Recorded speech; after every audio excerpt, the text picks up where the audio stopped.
100.3 K-Talk Podcast. Darkness Radio with Dave Schrader. Weeknights from 9 to midnight on 100.3 K-Talk.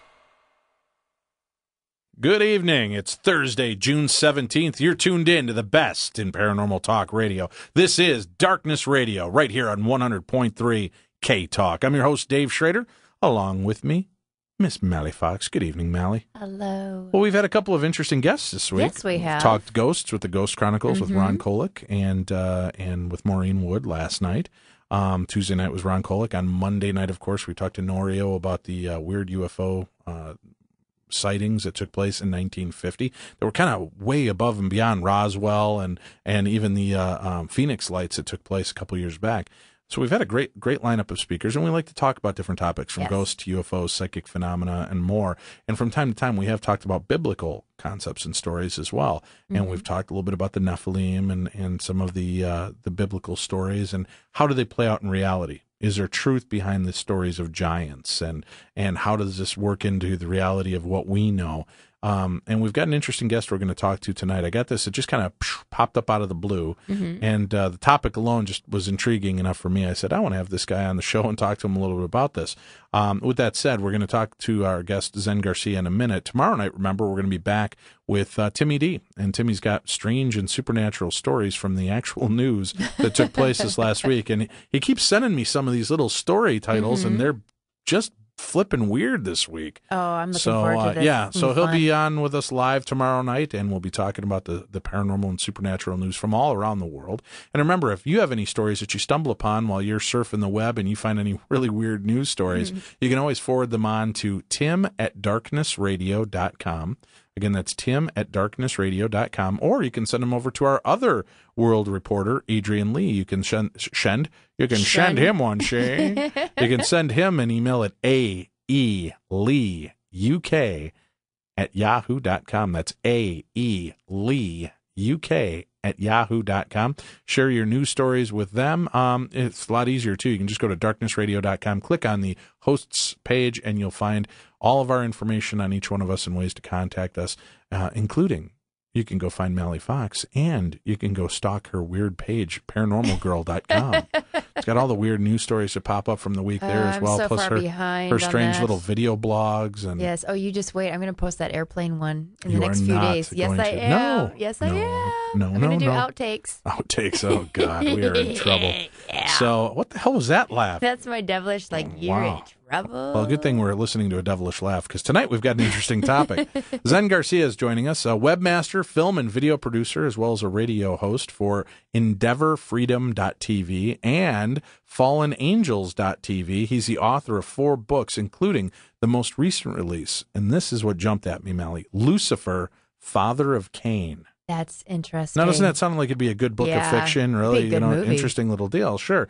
And he actually, the book utilizes a myriad of extra biblical scripture from hundreds of sources, including the Dead Sea Scrolls, the Apocrypha, all kinds of just interesting pieces of literature he's been able to pull and cull these stories together. And his take on this is a little interesting, that he believes that he can prove that Cain was a child of Lucifer and Eve, not of Adam and Eve. And that the parable in the garden was symbolic for an act of sexual lust and not just from fruit from some tree. Right. Which, it sounds, you got serpents, you got fruit, you got the whole, I don't know. We're going to talk to him about this and find out. Welcome to the show for the first time, Mr. Zen Garcia. Good evening, sir. Hello, Dave and Mally. I do appreciate the opportunity, and I'm honored to be here with your guests.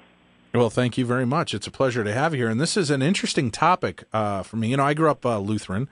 I went to a Lutheran grade school in Roselle, Illinois, and read the version of the Bible that was given forth to me, and I've studied it and been interested in the Bible my whole life, just the stories and the strange things. And there does seem to be, from even some of the most popular stories, there seems to be pieces missing of the puzzle.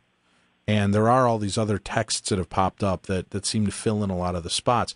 Where did your interest in the Bible lore and legends and stories start to come from, Zen? Well, from early childhood, I had always been interested in mythology and fantasy and just the paranormal, and wanted to learn about these things. And just in researching all of that, I also became interested in religion, I found that they crossed over quite a bit, and so I, sought out pursuing all that I could find in both arenas, and then I studied all the, like you said, the extra biblical texts and the Nag Hammadi codices, the pseudepigrapha, the apocrypha, the Colburn Bible, all these.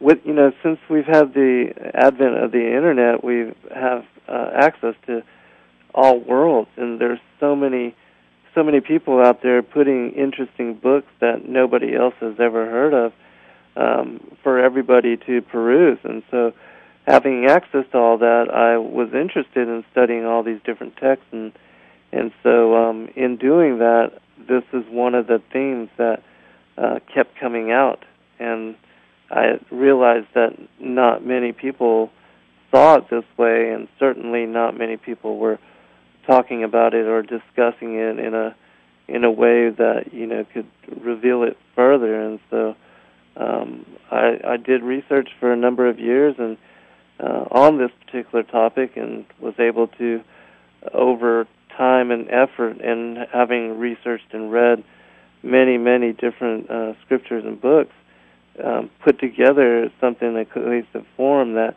would present this story to people, so that in reading it and learning about it, it becomes like a skeleton key to unlock the Bible and all of the other extra biblical books that are out there as well.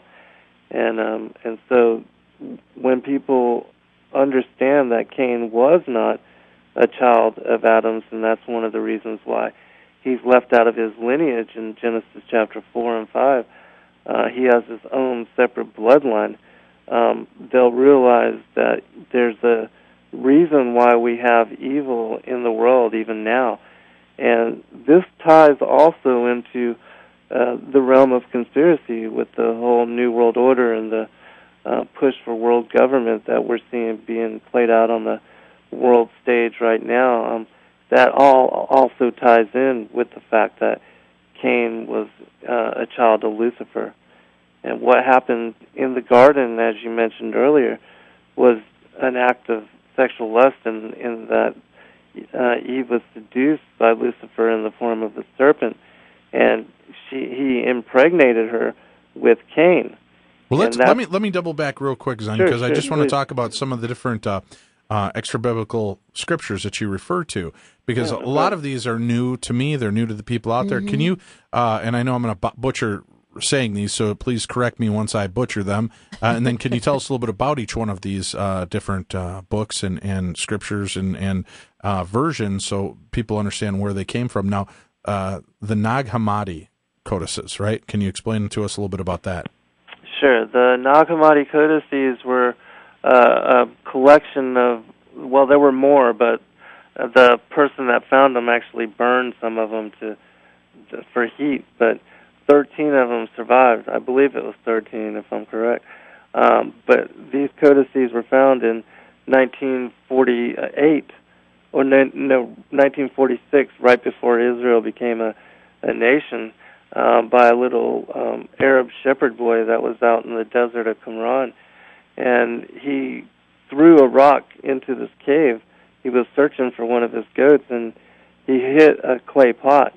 And so he scrambled down into it and was able to locate all these codices, and they were eventually ended up in the hands of the Israeli nation, and they were deciphered and released to the public not long ago. And they're from the Gnostic tradition. I believe it was the Essenes in the desert that had put together the collection, sort of like the Dead Sea Scroll collection, but it's a separate kind of thing. And the collection is really new. It contains a lot of books that most people have never heard about, like the Apocryphon of John, the Apocalypse of James, the Pistis of Sophia, just on the origin of the world, a number of different, and there's a whole bunch of information there that most people have never heard about. And also, some of the books are from the time when Christ comes back from dying on the cross and comes back from having descended into hell, and he meets with his apostles, and these teachings are from that time until he ascended up into heaven and went to sit beside the Father.